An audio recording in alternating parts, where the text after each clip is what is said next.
We're used to Democratic versus Republican matchups in the political season, but how about a housing matchup? The median household income in blue states is nearly 23% higher than that of red states. Does that translate into the real estate industry? We want to talk about this now with $1 Million Listing Miami host Sam DiBianchi to sort through the lifestyle differences between Democrats and Republicans. Good to see you. Thanks so much for joining us, Sam. Thanks for having me. So Hawaii, Washington, D.C., and California have the highest median home value prices in the country. Are these, these are blue states, we know that. What makes these homes more valuable than homes in red states? Right. So more and more people are migrating to these cities on the coast. They're going there for their jobs, the amenities, and the overall better quality of life. What they're not going there for, though, is land. There's no land there. So when there's no land, there's a high demand, prices are going to go up.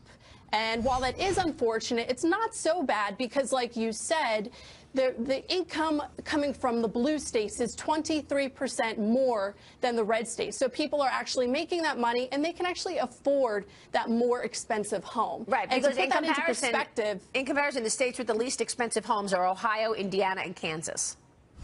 Correct. Those are red states. Ohio, obviously, a crucial swing state. Right. So when you're looking at Ohio, for example, the population density is a lot lower than those pricier cities, those pricier states. But also, there's so much land in Ohio. There's no mountains. There's no coastline. So it's a builder's haven. They're going there. They're building all of the new construction homes, and they're making it very affordable for people living in that state. Well, big zoning restrictions in a lot of the cities where you're seeing the population moves and the higher prices, and that that's sort of an artificial boost to the home prices there, and actually crowds people out of the market and creates real problems. So I think there's sort of a downside to that as well here.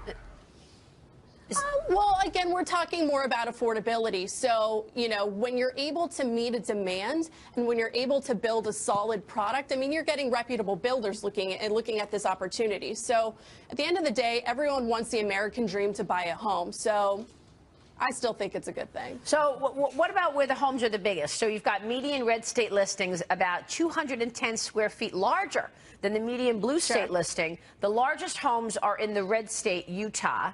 But the two cities with the most spacious digs are in Colorado, a swing state. What allows these cities to boast the biggest homes, you think? So in Colorado, it really comes down to so many people in Colorado prefer these larger homes. It's as simple as that. If you look at the 1950s and the 1980s, homes have continued to grow bigger and bigger. And big is the new thing for people in, states like Colorado. I don't know if you've been to Colorado. I actually just came back from Aspen, and it was my first time. It's beautiful there. So it's not like this is just a random place to build a big old home. It's that it's a beautiful place. I mean, there's so much to do. I was paragliding and doing everything else. So, of course, people want to not just buy there and build their home, but actually enjoy living there. Mm-hmm. So residents in blue states are also 14% likelier to own a second home. Also interesting. Correct.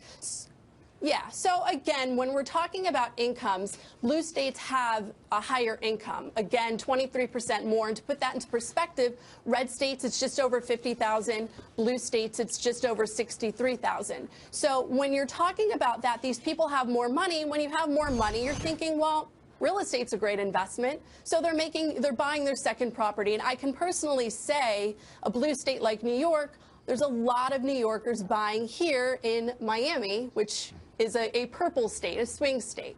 Is that what you see, Dagen? Dagen goes to Miami a lot. I mean, we're running out of colors, so those blend, and we'll take it. I actually own a small place in Miami for that reason. But again, that's what it is. You didn't use me as a realtor, so, No, I feel bad about that, actually, Sam.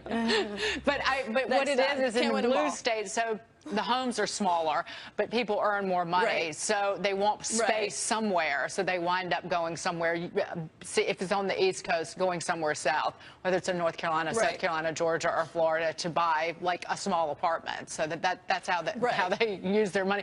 But it's a good thing if you have a New Yorker and then they go down and buy something at like Wrightsville Beach, North Carolina, because then they get exposure to some red state mentality. So exactly, wake them up a little bit. So does this say anything about the people who have more money able to buy bigger homes and higher priced homes and sort of elitism? Donald Trump, you know, pushing back on the elites.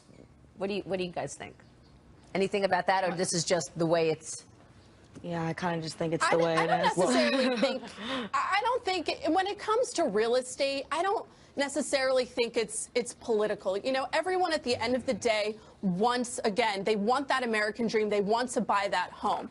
Obviously, again, when we're talking about who owns that second home, it's naturally going to be people who have the money to do so. I think red state, blue state, purple state, any state, you want to be able to buy real estate. It's just a matter of, this study is more of a matter of preference, and that's what it's coming down to. It is actually real estate is almost bipartisan, because you ask anybody who owns property, you start talking about taking away the mortgage interest deduction, and everybody loses their minds. Right. Everyone.